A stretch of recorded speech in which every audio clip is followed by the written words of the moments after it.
Yes, and I was going to name three. Incomplete traceability systems, meaning that well-known manufacturers don't know which farms the cocoa they buy comes from. So they don't know the conditions in which it was produced.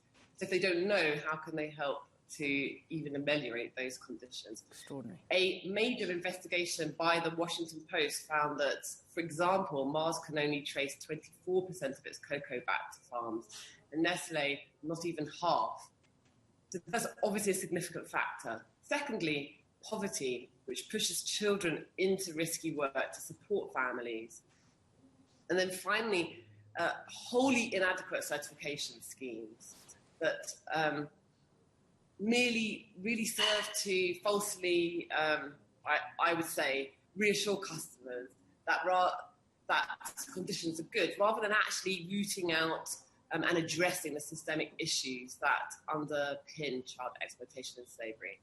Well, I mean, we understand that when the auditors come, the children are literally ushered from the field, and the farmers are interviewed, and the farmers deny the children are ever there. However, I think the big question is, how much are farmers paid for the cocoa they produce?